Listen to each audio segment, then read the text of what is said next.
Good afternoon. First of all, thank you for coming here to this side event included in the 2024 Ocean Decade Conference. Second, we would like to thank the UNESCO to include this side event in the official program. We are very proud and very happy to have been selected. We are going to start with a little video, and after I'm going to say a little words. Thank you.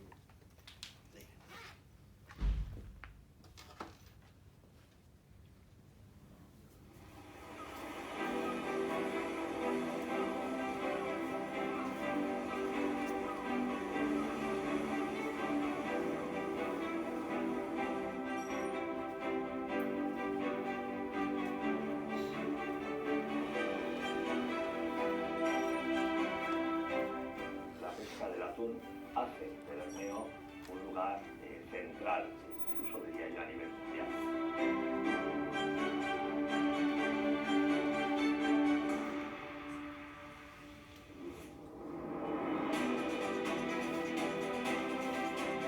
El atún es el recurso pesquero más importante del mundo, es una fuente natural enorme de proteínas y además es muy importante destacar que es un producto con una enorme penetración en todos los hogares.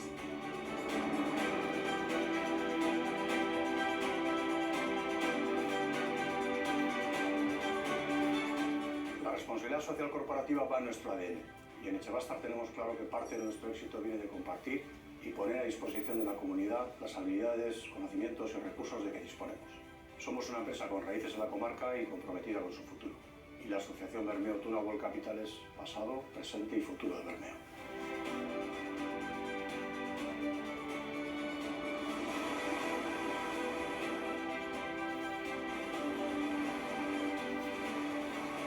La industria atunera se enfrenta hoy en día a dos retos principalmente. Uno de ellos es garantizar los 360 grados de la sostenibilidad y por otro lado el comunicar, sensibilizar, dar a conocer todo lo que hay detrás de una lata de atún.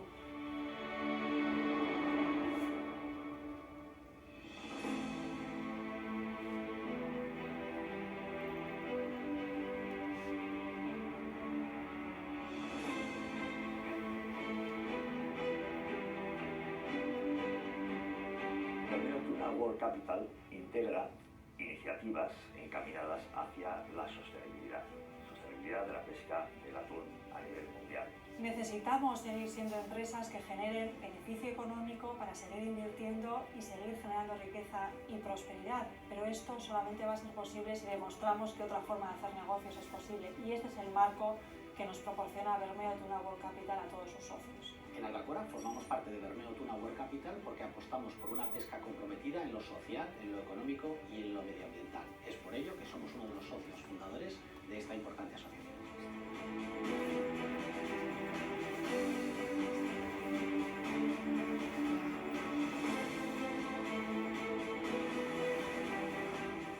Es importante que nos sumemos a iniciativas que persigan este tipo de objetivos. No tenemos ninguna duda de que Bermeo Tuna World Capital acabará siendo un referente de cooperación público-privada a nivel internacional, un ejemplo excepcional en la implementación de estrategias de sostenibilidad en industrias tan complejas como la industria del atún y un caso de éxito en la contribución a los objetivos de desarrollo sostenible.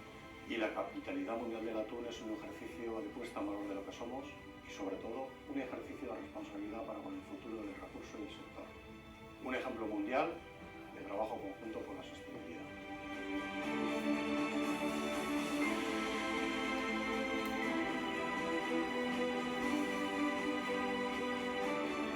Para alcanzar estos ambiciosos objetivos que nos hemos propuesto necesitamos la implicación del mayor número posible de organizaciones. Bermeo Tuna World Capital es el vehículo ideal para poner en escaparate estos valores, los objetivos sostenibles, la responsabilidad social, la Agenda 2030 y hacerlo a la manera en que siempre lo hemos hecho desde Bermeo.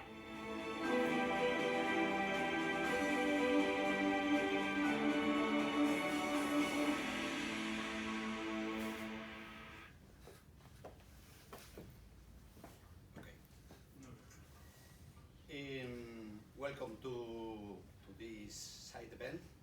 The title of this side event is World Tuna Cities Alliance to promote the sustainability of tuna sector at a global level. The organizer of this event is Bermeo Tuna World Capital. You know something now what is Bermeo Tuna World Capital. It's an association that promotes globally sustainable management of tuna as a natural resource from scientific knowledge and leadership of good practice. It's the result of a public and private partnership that seeks to involve all the key players in the tuna value chain in Bermeo, the Basque Country, and internationally. We start in 2018 with 11 members, and today we are 42. Bermeo is one of the cities who has tradition and history because of the social and economic impact of the tuna and canning sector, and because it is a worldwide reference in the best sustainable fishing practice. It has a tuna fisher sector with 50 vessels, and he catch over 10% of all the tuna tropical.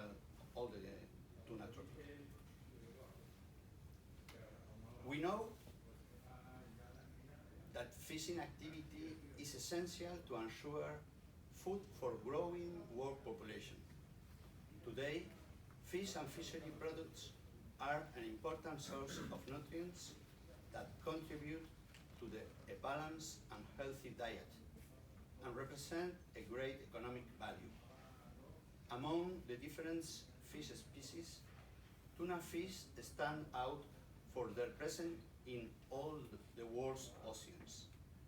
Many countries rely heavily on tuna for food security and nutrition, economic development, employment, tax revenue, culture, and recreation.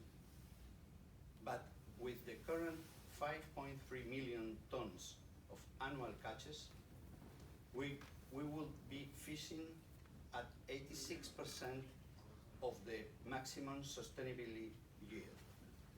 In other words, we have no margin to increase tuna fishing if we want to guarantee the exploitation of fish stocks in economically, environmentally, and socially sustainable conditions. This is the situation for which Bermeo Tuna World Capital arise. Our cause, sustainability, me sale fatal esa palabra, nunca me sale tuna management. And we want to lead this movement. We know that all the good resolutions need leadership. We want to share this leadership, but the goal, sustainable tuna management, is not in effort. Last year, in 2023, in Bermeo Tuna World Capital, we did a big event, was the Bermeo Tuna Forum. During this event, two big steps for the life of Bermeo tuna and for the tuna sustainability. The International Declaration for Tuna Sustainability and the signature of the World Tuna Cities Alliance. This second point is that we are going to speak today. This agreement establishes a framework for cooperation between cities where tuna fishing represents a substantial part of their economy, the society, and their environment. Cities that are committed to contributing to sustainable development of his territory and the tuna value chain. All this with an objective, is to work together, it's very important to work together, to achieve to the signature in the United Nations of the universal, we spoke about the Universal Declaration of Tuna Sustainability. Making sustainable cities for tuna under the three prisms: sustainability, environmental, social, and economic. I give the floor to Javier, and we are going to continue. Thank you.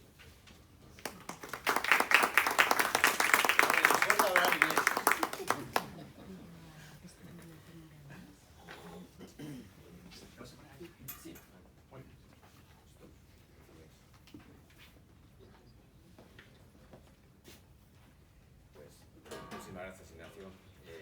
Bienvenidas y bienvenidos. Quizás por la grabación y en aras de ser también una conferencia internacional y para que la grabación quede en piezas para otras ciudades que se sumen a la alianza, vamos a continuar también en inglés para coger piezas y luego que sean útiles. So welcome to everyone here. Welcome to this Bermeo Tuna World Capital event. And well, I will be introducing, as Ignacio was mentioning, the Tuna Cities Alliance for Sustainable Development, a global alliance, which I think that is really remarkable to have such an alliance of this nature, which I think is one of the first thematic cities alliance in the world. Look, and to share with you the frame within which this alliance has been signed up and proposed. The frame for this alliance, I think we need to bear in mind that is a pretty relevant one. And it's no other than a change of age that we are living, right? We are not living an age of changes, we are really living a true change of age. And that this change of age is being defined precisely because of the definition of wealth in one single dimension, which is the economical dimension. And this definition of wealth has left aside the environmental part of reality and the social part of reality, disconnecting these dimensions from the decision-making processes of organizations, companies, policy-making, well, all organizations. So this disconnection generates externalities from what we think or what we are really measuring about wealth. This, at a model scale, especially after the 40s, this way of defining wealth has been exponentially having its impacts. Look, after the 40s, we've been living the great acceleration of economy, global economy. We have grown more than ever in history. The economic growth in economical dimension and in economical metrics has been growing more than ever. And this way of growing has been also having impacts at the same exponential level in the environmental side and in the social side. And all this comes up to define this change of age, where all this accumulation of impacts are coming up and coming back as real limits to this way of growing, to this model of growth. We are facing now environmental limits, and that's one of the main reasons that we are sitting now here talking about limits in terms of the resource that we are mentioning, tuna resource, the ocean challenges, the acidification of oceans, or the climate emergency, biodiversity crisis. I mean, we all know which are the environmental limits of this model of growth. In the same vein, the social limits of this model of growth is also coming up in terms of unmanageable inequalities within countries and territories, and also among countries and territories around the world.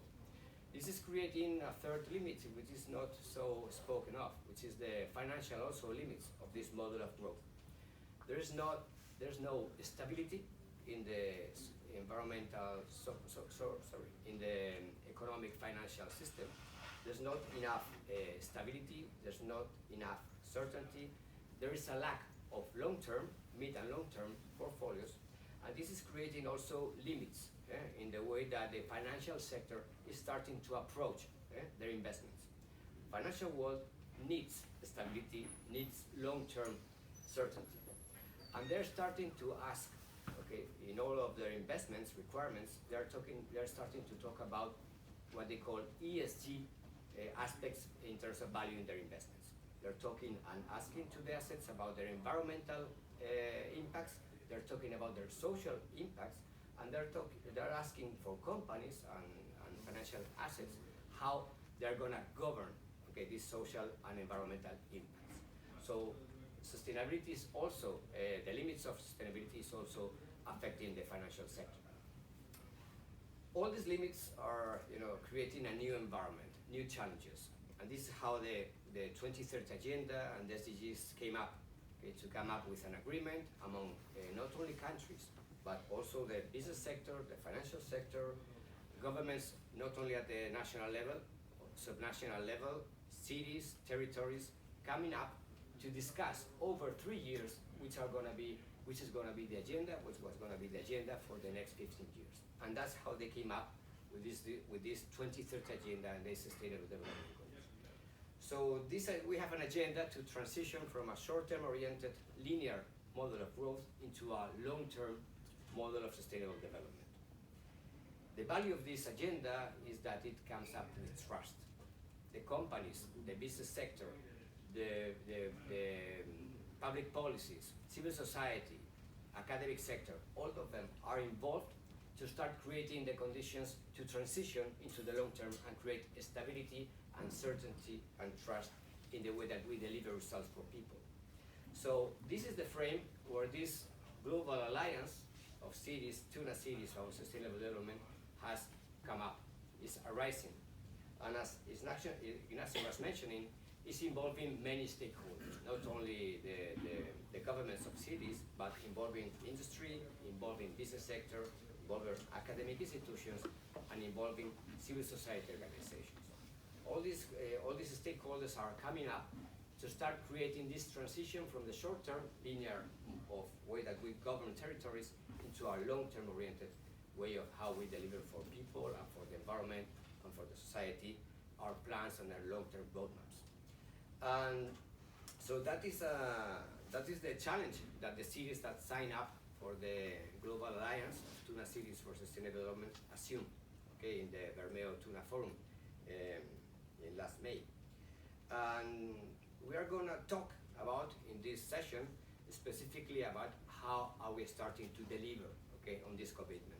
How are we involving all these players in our own territories to start delivering long-term roadmaps, for sustainability of the sector, of the resource, of tuna, but also for people who are involved in the industry of tuna and how society and how the territory is structured upon this resource, this valuable resource. So we're going to talk about, with this roundtable, a very privilege of roundtable, we're going to talk about the value of citizenship. How do we create a culture and a feeling of belonging to the territory and to the resource of tuna as a main vector to pursue the future, of the territory and for the next generation. How do we live with and from this resource?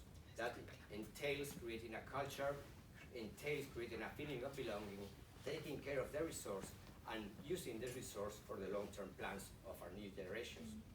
We're going to talk also about how do we embed sustainability in industry and in the business models. How do we how do we manage the social impacts and environmental impacts within the industry of tuna industry? It's a key flagship. We are having here representatives of the sector, which are main references all around the world about how do we integrate sustainability in the business models and the value and the impact that this creates for the company and for the rest of the society and the environment. We're going to talk about also civil society role, the role of civil society, the role of public-private multi-stakeholder partnerships that Ignacio was also mentioning. And that's going to be pretty valuable as well. How do we involve all the players into our shared long-term vision?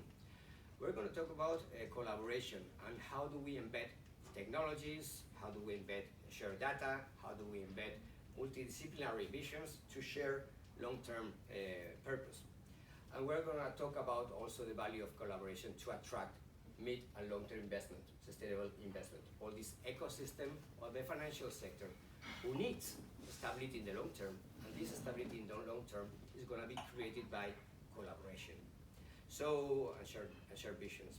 So we're going to speak all about these topics and items in the next session, in the next roundtable, and it's going to be a real privilege, to introduce you to our colleagues here in the roundtable. So, with your permission, I will now join the. No, necesita.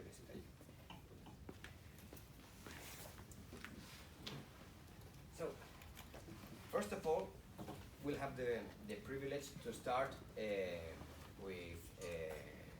with two main representatives of the whole Bermeo Tuna World Capital Alliance, the public-private alliance collaboration. We're going to start with Ignacio, who's the president of the Bermeo Tuna World Capital. I have all your profile here. Ignacio is, well, as I mentioned, president of the Bermeo Tuna World Capital, founder of the initiative, and for 3 years he's been president of the initiative.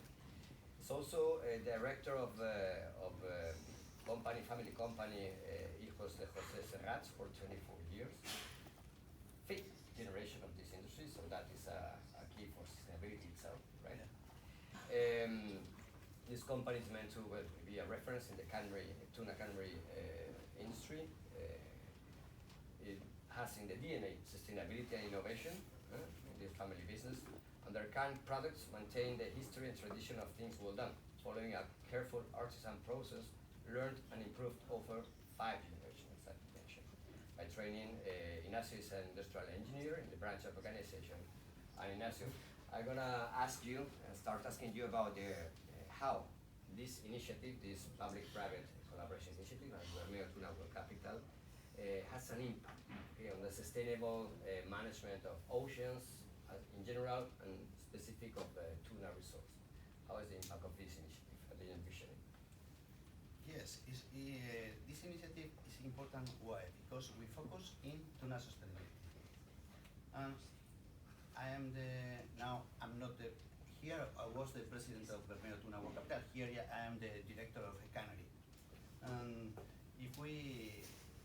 What was the most important thing that my father gave to me, the 4 to the 5, is to give the baton, to give el testigo, another generation.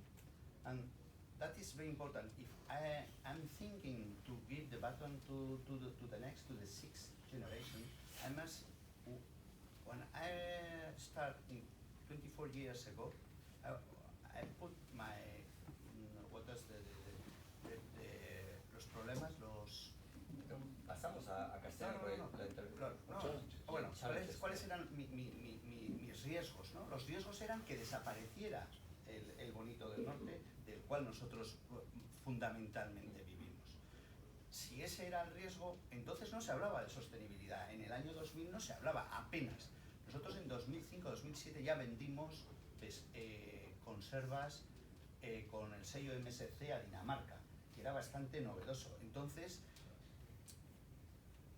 reuniones sobre el atún ha habido muchas y en muchos sitios.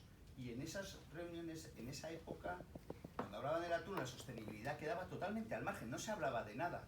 Pero en mi cabeza siempre estaba que si nosotros no hacemos una buena gestión, no vamos a poder dar el testigo a los siguientes.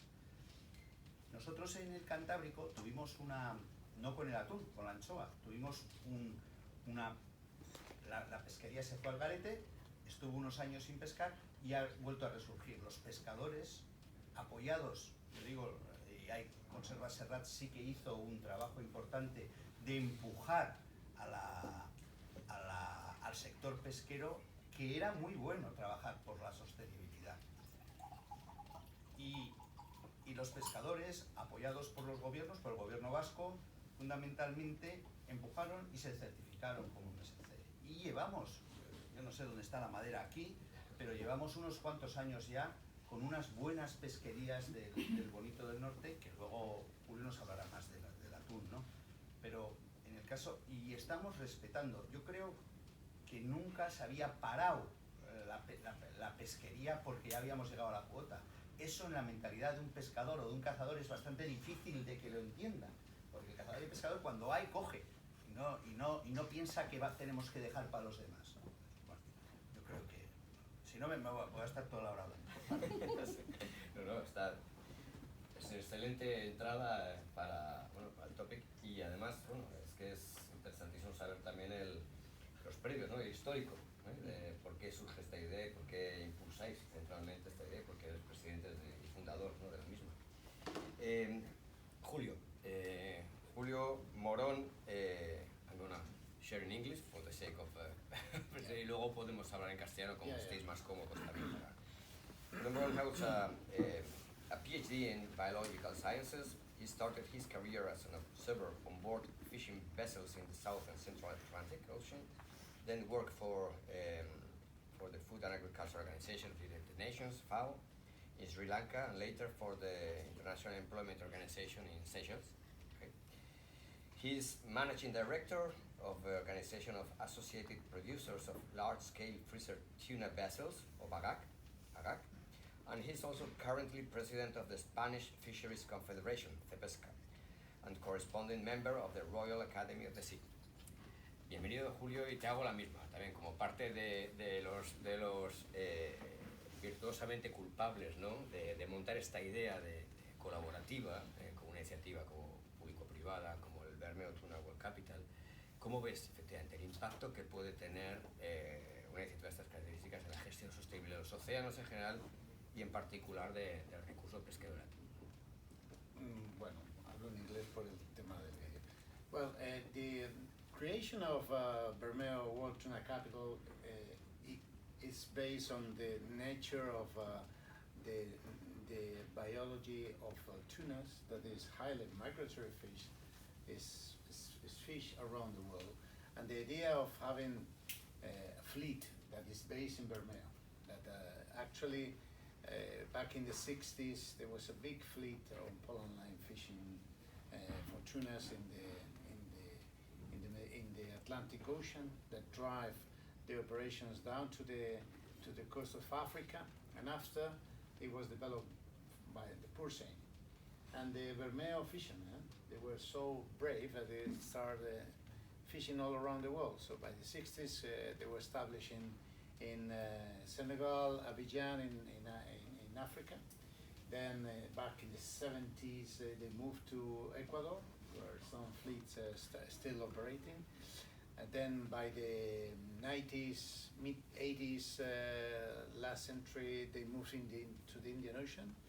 In the last 90s, we also moved to fish in the Western Pacific, the most remote area for us. So the Bermeo fleet has been moving and is able to catch tunas, tropical tunas, following the migration of this fish in all the four major fishing grounds. So that gives an idea of why are we looking for an alliance of capitals that live from tunas, because tuna is, as you mentioned before, is the main fisheries resources. Skipjack tuna is the third species more caught after Peruvian anchoveta and the Alaskan pollock. So together with yellowfin tuna, you get up to 5.3 million tons of tunas caught every year.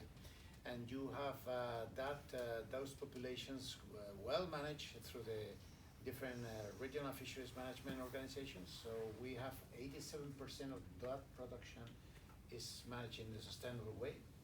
So all the different RFMOs are controlling the fishing of those species, and it's on the nature of the fishermen.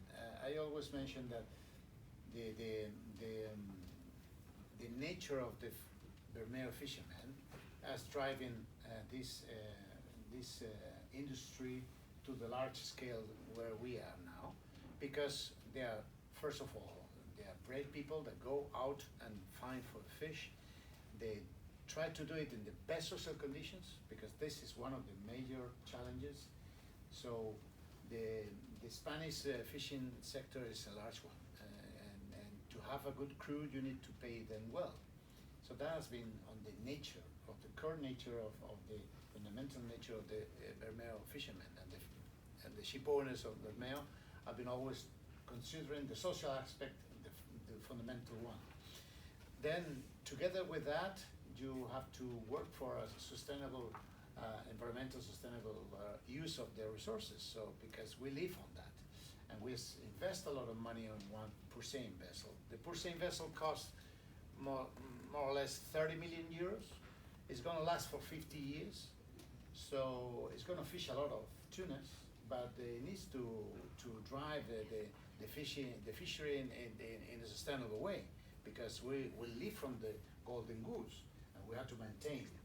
And that's the pillar where we are fundamentally looking for the best practices to achieve the more sustainable tuna fishing. And that's why most of the tunas that we fish are certified with Marine Stewardship Council. So we have up to now, in the case of our group, 80% of our production is certified with MSC. And the third pillar is to be economically viable. Because, okay, everything could be fantastic on the terms of environmental sustainability. Social sustainability is a fundamental part for us. We comply with the INOR Tuna from Responsible Fisheries certification that is based on the International Labour Organization Convention 188 is fishing and working in fishing convention. It's a fundamental piece of the international legislation that we fully apply in our vessels to have the people well paid with the holidays, with the medical attention, with all the considerations. And this is our differential with the other actors that are competing in this market, because they all sell fish to Europe basically and the US, and we have to compete with other fleets that don't follow those same standards, and they don't have social standards. They have very low environmental standards, and for us to be economically viable, we have to value our production. So Bermeo World Tuna Capital is one way of achieving, collecting all those elements that we are trying to develop by nature in some cases, but for the long-term sustainability of and the prosperity of our work. And get together with other partners that actually help us in driving the standard for achieving that sustainability on the three pillars. So I think getting together with people like our friends from Ecuador in Manta and other cities in the Philippines or in France with Concarneau as another port. So all the cities that have been following this initiative, I think it's a big challenge. And you were mentioning before that it's one of the first examples, the thematic oriented way you can achieve an alliance of cities, because we have tunas all around the world, so we can find very many cities actually living from the tuna, like Bermeo is doing. So this is one of the challenges that we face, and we are very proud to be part of that initiative. And I think it could serve as an example for how we need to work to keep living on that, because we live on this. So we're the first interested in maintaining that for the long run. Thank you, Julio. Yes, we'll come back to that later, to many of the topics that you touch upon, because it's really interesting. You're talking about the connection also between the social and environmental aspects, and the economic ones. They all come together. Reality comes together. This connection, social from economic and environment, is a construction. I mean, something that reality comes together. And that's very interesting that you mentioned also the territorial approach and the role of industry, of course, So we'll come to back later. Julio, thank you very much. Now we will welcome we'll be speaking to, let's say, the industry part and the business part and this initiative, the public-private collaboration initiative. And we'll get now to the governance, okay, to the government side, because all the players we mentioned before, all the stakeholders are involved. We need to share visions, long-term visions, and for that, I really am very glad to introduce two persons representing city and territory governments, and very glad to have, Zigor Uriondo, representative of Bermeo. Zigor is representing Bermeo City Council in Bermeo Tuna World Capital. His background is engineering in marine sector. He has a PhD in thermal engineering, and he's associate professor in the energy department of the University of Basque Country. He's specialized in energy efficiency in ships, and in the last years, more specifically in the tropical tuna pursuit energy efficiency. He has written several scientific papers covering energy efficiency in fishing vessels and tuna purse seiners, and also digitalization of tuna purse seiners. So, Zigor, it's a real pleasure to have you here. Well, very welcome. And when it comes to governance and to governments, we were mentioning before, one of the topics and the challenges of the alliance, as you have been signing up for, is to create a feeling of belonging, of citizenship about the future of the territory. And when the future, as Julio and Ignacio were mentioning, passes through tuna, tuna is the resource upon which you can build a long-term vision, best society, best economy, the whole of the territory. It's very interesting and it's critical how you create a culture of sustainability, of taking care of the resource, of using the resource in a sustainable way, understanding that the maritime part, the seaside, and the terrestrial part come together, so you need to integrate territory as a whole. All these aspects are part of a culture. How are you impulsing this culture, how you're creating, and what's your experience and your takes on that? Okay. First, just some figures, because Bermeo is mentioned a lot of times, happily for me. Yep. Okay, but we must think that Bermeo is a small town. We have 17,000 inhabitants, 3,400 hectares, not very big. Okay. But we must think that the primary sector is more than 30% of the gross added value. So, and mainly, this 30%, most of it is tuna. So, basically, economically, it's the main sector in the town, so people has a clear implication in the industry. Also, you say about how we can involve the citizens, okay? We must start thinking, just a curiosity, that our coat of arms has a whale. And we have fishermen catching the whale. We all know what happened with whales. So, okay, humans make mistakes, and we must learn from our past mistakes. It's clear that it's a model that we cannot repeat. So, sustainability is a must, especially starting from the, let's say, environmental, from the resource sustainability, and of course later we have the rest aspect of sustainability. As Ignacio said in the beginning, we have our local fleet. They are in Bermeo, there are 45 ships, 27 auxiliary ships, 6 cargo ships, more than 20,000 jobs all around the world, more than 3,000 jobs in the Basque Country, more or less 1,000 in the fishing, 2,000 the transformation, and the economical impact in the Basque Country is close to 1 billion euros.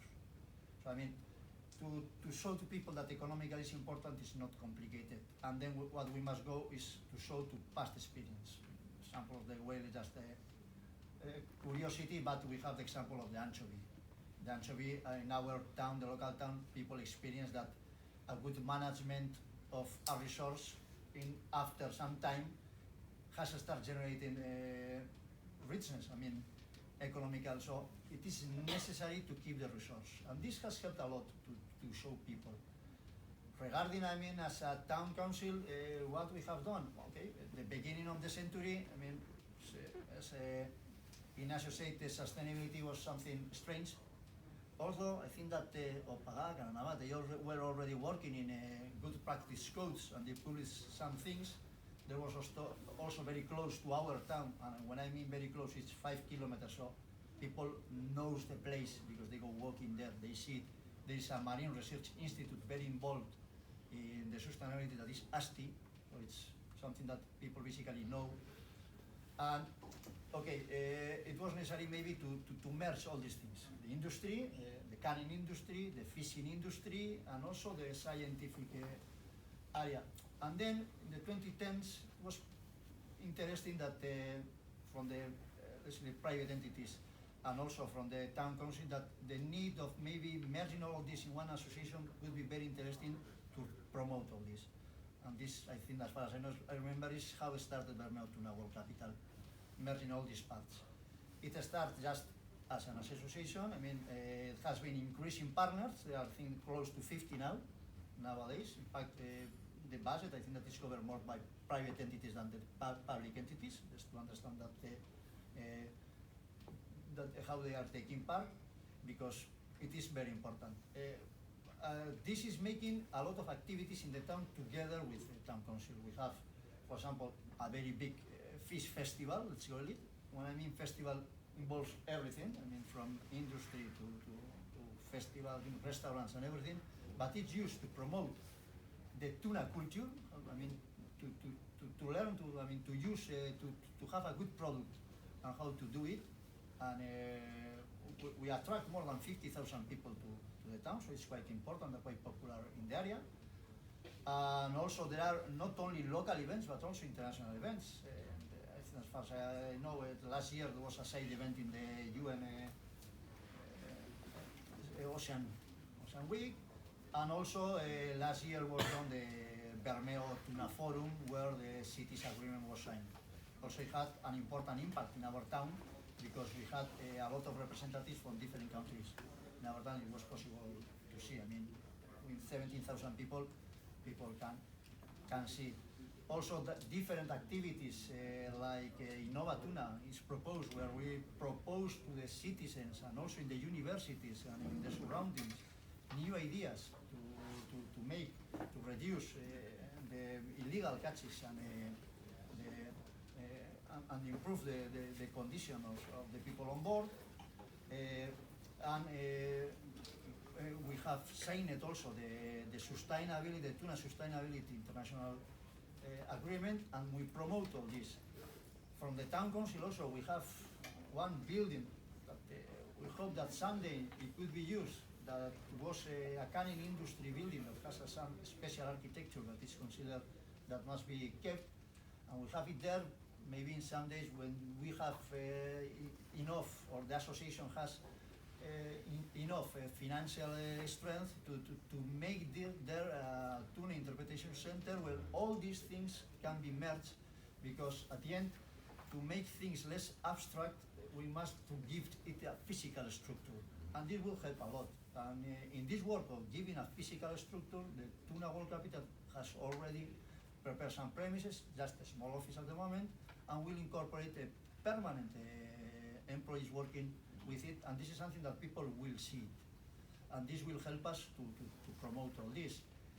And from the political side, to transmit all this to the citizens, one important thing to understand is that when it started in 2010, there was one color party in the town council. Later has been another one. 1 year ago, a new one came, but all of us, we have followed with this, and all of us, we are together in this. And I think that this, even if they see us, because I came as political representative, even if they see us fighting for many things, they can see us together in this. And I think that this transmits a very strong message of the importance and the need that we have of a sustainable tuna fishing industry that merges the canning industry, the fishing industry, and why not the scientific and the policy makers and the institution. And this is our target, and this is where we are working. Don't mess with the tuna. That's the message. Don't mess with the tuna. Very interesting. And sorry, on your experience, is it starting to pay off in terms of people responding to create this conscious about tuna as a resource for the future of the territory? You start to feel that people are feeling ownership there. Yes, I mean, I think that what people has very clear is that we must keep the resource, and as Julio said, is that the part of the social, the salaries, the employees. Why? Because maybe some countries that are involved in industry are young, but in Europe we are becoming old. And it's not easy to attract the younger people to this industry. So in this case, we have that, of course. Nowadays, we can say that the part of the resource has improved a lot in the last 20 years. 93% of the catches, 86% of the stocks are within maximum sustainable yield. Looks quite a good figure. But now what we must make is that this industry is attractive for the younger people. Okay? So there comes the social sustainability part. Once we have ensured minimum that we are going to have a resource, because without resource, the rest will not come. Yeah, that's a certain challenge also with industry, right? To create the right incentives for but when it comes to citizens that are not necessarily employed, but they are, let's say, involved, or they know that tuna is the resource, the strategic resource, the future for, for the, because to connect it with tuna industry is restaurants, of course, and as you mentioned, art, festivals, international, I mean, a whole culture. That's I mean, don't forget that, I mean, no, sorry, I mean, we have also a professional school. Yeah. Let's say that a part of what could be the standard high school or small, we have also a professional school where we have many students that they take the capacity to work there. And people can see that we are giving options and opportunities to the younger people in the town to make a life in this industry. And we don't have any other option. I mean, the rest will be a university that although it is closed, you must go outside. Yeah. The only thing that we can say that it's inside, within, is this. Okay. Very, very interesting. Yeah, well, pretty clear that that the institutions are taking good care, okay, of a future of a territory connected to this strategic resource, and that's key. That's key. The institutions are involved, industry is involved, companies are involved. This, Ignacio and Julio mentioned at the beginning, this is a global alliance, okay, of cities. Tuna is a global resource and helps to connect many cities around the world. We have a shared challenge, which is the planet. Tuna is one of the key resources which is at risk, right? But this helps to also connect the challenges globally as well. We have a global agenda, this frame that we mentioned before, the 2030 agenda, and the potential, the scalability of collaboration among cities is huge, is exponential, right? So the capacity to connect cities that have these same challenges, shared challenges, is one of the main values of this global alliance. We have cities that have signed up in Bermeo at the Tuna Forum last year. We had plenty of them. You mentioned Concarneau from France, Pago Pago from Samoa, American Samoa, Puerto Victoria, Seychelles, Coronel Santos from Philippines. We also have some others. Manta. Yeah, that's the one I was. Apart from Manta. That was the last. We have well, many of them, and all around the world. And one of them of the cities that were engaged personally there in Bermeo was Manta, specifically from Ecuador, which is the new representative and helps me to introduce Guillermo Morán, right? Guillermo, well, they have a translator. Yes. For the sake of recording, we'll keep it in English, since you have a translator there. Guillermo is director of a foundation, Tuna Cons, which is conformed by 8 tuna companies, tuna industry companies, settled in Manta and Pozorja. Guillermo is engineer, fishing engineer, has been Vice Minister of Aquaculture and Fishing in his country, in Ecuador, and President of the Inter-American Commission of Tropical Tuna, through Tuna Cons since the last 7 years, impulsing and pursuing actions with the objective of achieving a sustainable fishing. He's also responsible of embedding the standard of MSC Marine Stewardship Council standard, which Ignacio was mentioning. And he has a broad experience in the area of management and development of sustainability processes upon fisheries. He's mentioned, he's director of Tuna Cons Foundation, made up for 8 industrial tuna companies. This is the translation in English. I was translating on the way. So, and Guillermo is as well has a second hat. He's also representing the city of Manta, Ecuador. Okay, and on that nature, I'm gonna ask him the same question that I asked Zigor from Bermeo. Guillermo, when it comes to engaging, very welcome. When it comes to engaging people, citizens, and building a culture, a city culture, and ownership upon this resource, what your experience has been more impactful? What has been your take on this? How are people responding to their future connected to the sustainable management of tuna. Very welcome, and the floor is yours.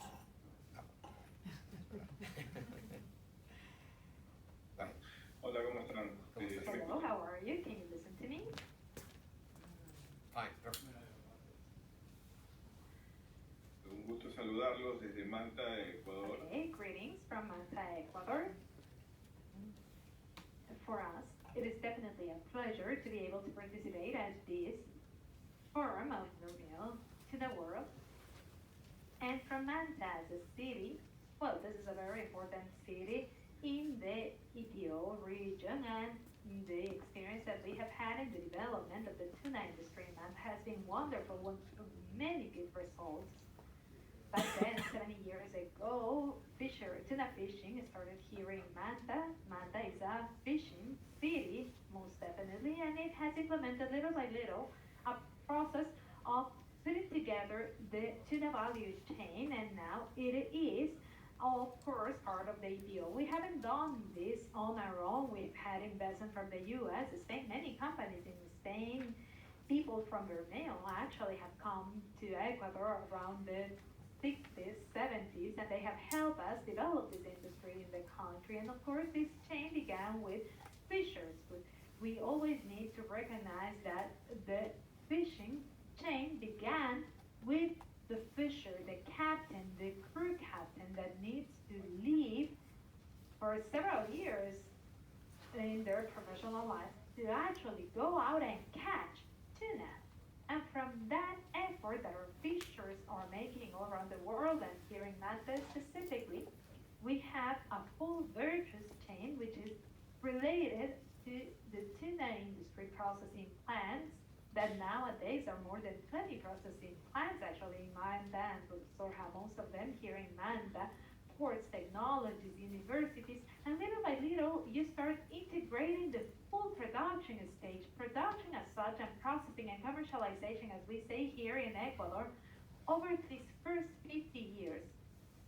And then little by little, it became a part of the academia university population in Manta and Manabí, which is the province, and they are very proud of the fishing tuna industry. And whenever we talk about tuna in Ecuador, our government makes a wrong decision, of course, there is full opposition at a citizens level, not from the guilds, not from the fishers or the companies, but they oppose as a city, as citizens. And from there you can see the tuna development and how this has been integrated from a cultural and economic point of view to the city and the province. But here, mainly the city, because they have taken on the fact that this company, this industry, is what actually has made the city grow. And this is a beautiful city.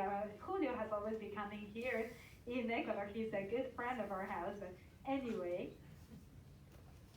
this value chain has generated this full environment around the tuna chain, the fleet, the processing plants, labor, female labor at the processing plants is very important, and it is the point that besides being the capital of tuna, nowadays the fishing authority, the National Fishing Authority, is located in Manta.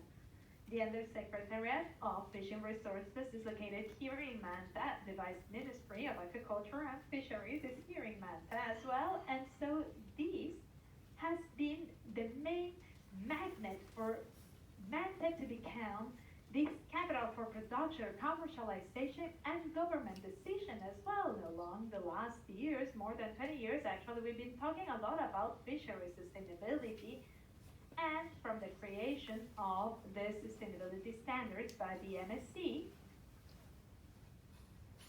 this is a very important process that the Ecuadorian industry, together with other fleets from other countries, we have seen that it was necessary to start implementing these standards because, yes, sustainability was always in the mind of fishers, in the practices of captains, because one of the first actions that you take whenever you start in this tuna accounts project, and I'm talking about 2015, 2016, when we were first starting, we were talking with the fishers and they were saying, yes, I do work on sustainable fishing because I take sea turtles back to the sea alive. We release sharks. I do not pollute the sea. And we have a full internal regulations within the vessels to generate the least possible impact. But fishers were saying no one cares about this because we're doing this, but no one is talking about what fishers are also doing for sustainability before these standards get here, even because Ecuador has actually been a very important